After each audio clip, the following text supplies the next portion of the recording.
Good day mga kabike buddies! Join nyo kami, bike to swim tayo. Ang ride po natin for today ay explore natin ang Calatagan, Batangas. Bisitahin natin ang isa sa sikat na resort doon, ang Aguila Beach Camp.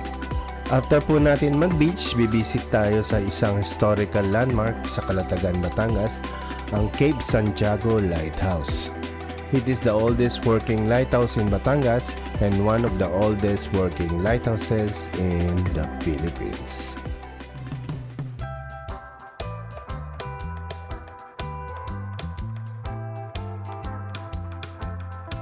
Oh, let's go na mga kabike buddies. Uwian time na. Yes. Huling sulyap. Mga tropa nagpe-prepare na. Hop, may regalo pa. May regalo na ako sa baby girl ko. Wow! At dahil habang nagbabike. Ayun ang bitbitin yan. Yung bike niya, paano niya bibitbitin niya? Ayun po, salamat po sa laging bid sa amin doon kay Tito Ricky, tsaka Tita Christy, siyempre kay Jay, tsaka sa kapatid ko. Salamat. Let's go! Ride out na kami mga kabike buddies. Huling view. Balik na. Patagaytay po kami. Cavite pa. Kung ako mag-bike niya, patay ako doon. Yung isa pa, tropa, taga Binyan.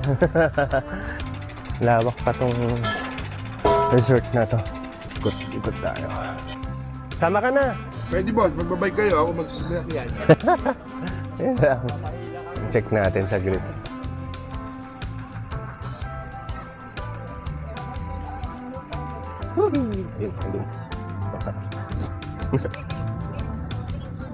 Yan. Ay! Uwian na.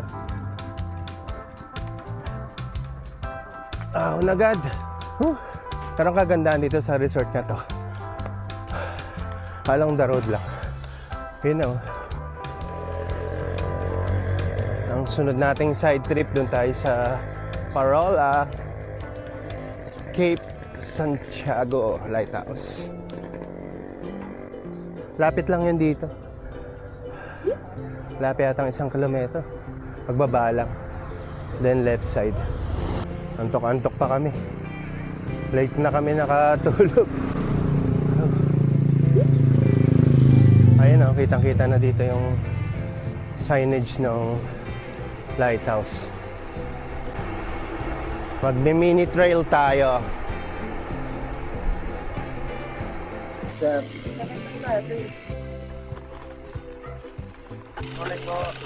Morning po. Pero pag maulan, mamputik dito mga kabike buddy. Lulubog ang bike mo. Parang quicksand. Ngayon, okay pa yung weather. Ganda ng daan. Diretso lang tong road na to hanggang makikita niya yung lighthouse. Hanggang maliligaw. Aywan lang namin kung bukas na. Kasi parang ano pa lang, 9:20.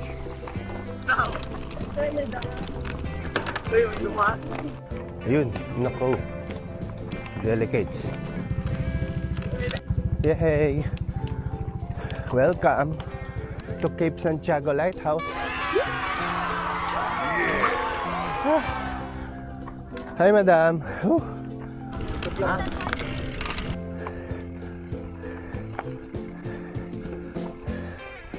Yeah.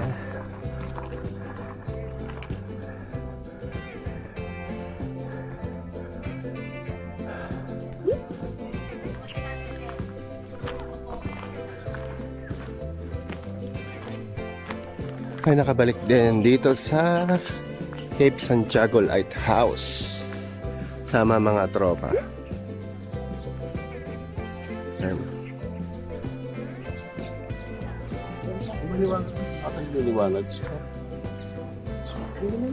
Dito pa rin yung chopper. Nice. Ito yung papunta dun sa lighthouse.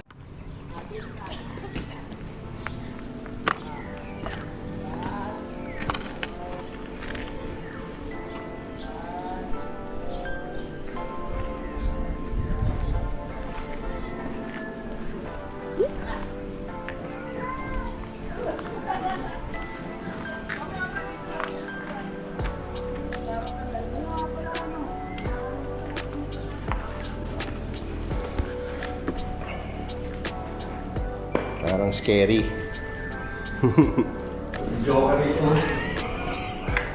Ilaw yan. Ilaw yan sa lighthouse. Alam niyo, video okay. Mga bike body ka lang yung video okay. Ilaw to sa lighthouse eh. Mga video okay nga. Yung may ilaw yung sound system na. Ayan.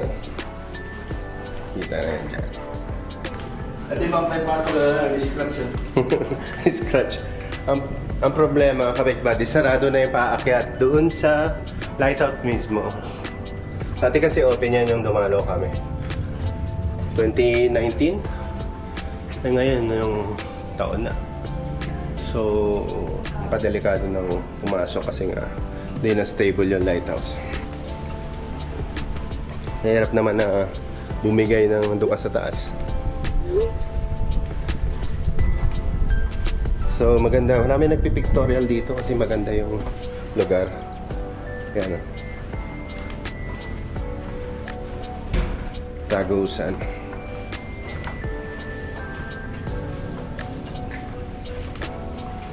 Dito na pala yung exit.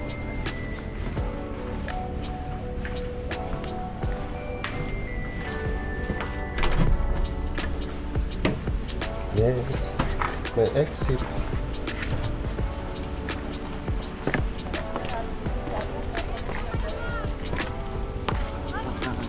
Kaso kayo, madam. Kaso parang may mumu. Dati nakakit pa kami dun sa taas. Ngayon bawal na kasi.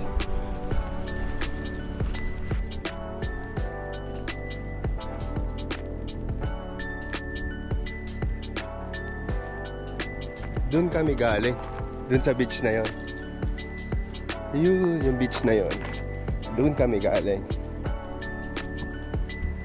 Diba? Kita kasi namin yung lighthouse doon. Doon kami sa bandang likod ng konti.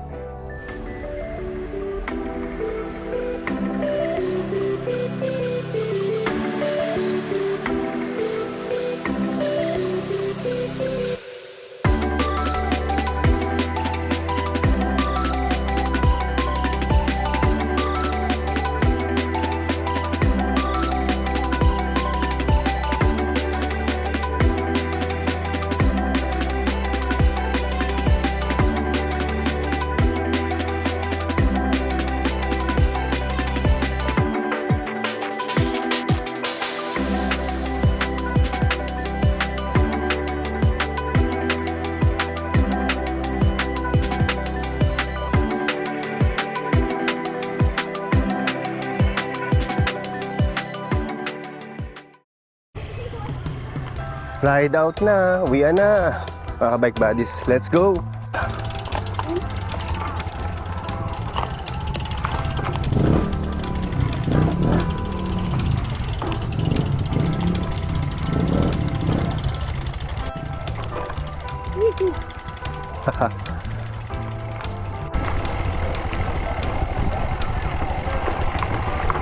Sarap taratatin to. Ang problema, tatalbog sa chest mount, neck mount ko yung camera, nagbabounce. O yun, haha, sarap.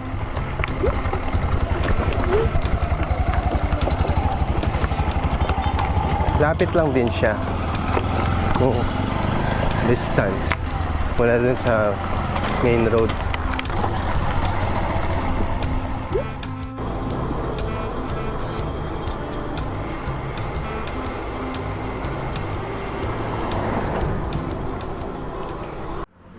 Polian, Balayan, Batangas City. Goodbye! Maligayang paglalakbay. See you soon! Pagdating po natin dito sa rotonda ng Tuwi, dito na po mag-i-start ang sinasabi nilang 39 kilometers of pain na ahon ng Tagaytay na Subo Highway. Goy! Nabutan na kami ng ulan.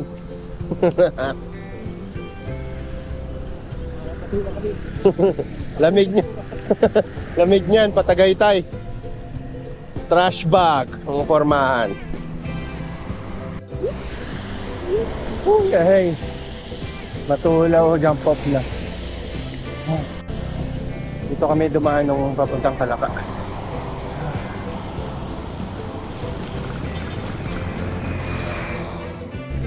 Lamig, pagi na.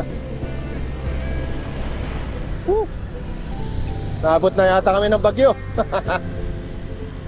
Ito na yung arko ng Nasugbo, mga kabike buddies.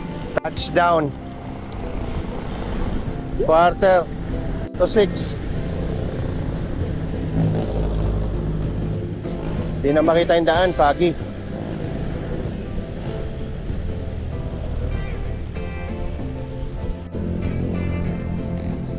Woohoo! Konting kembot na lang. Tagaytay na. In Lakes, Tagaytay.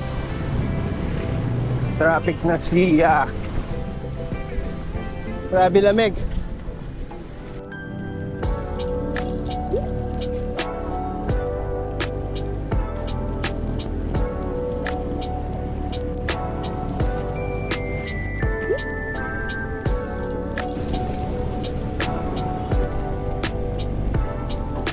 Alalay ka, zigzag. Update na lang. Sige, sige. Alalay lang.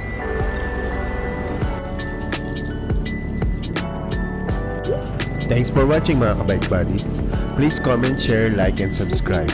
Stay strong and be safe.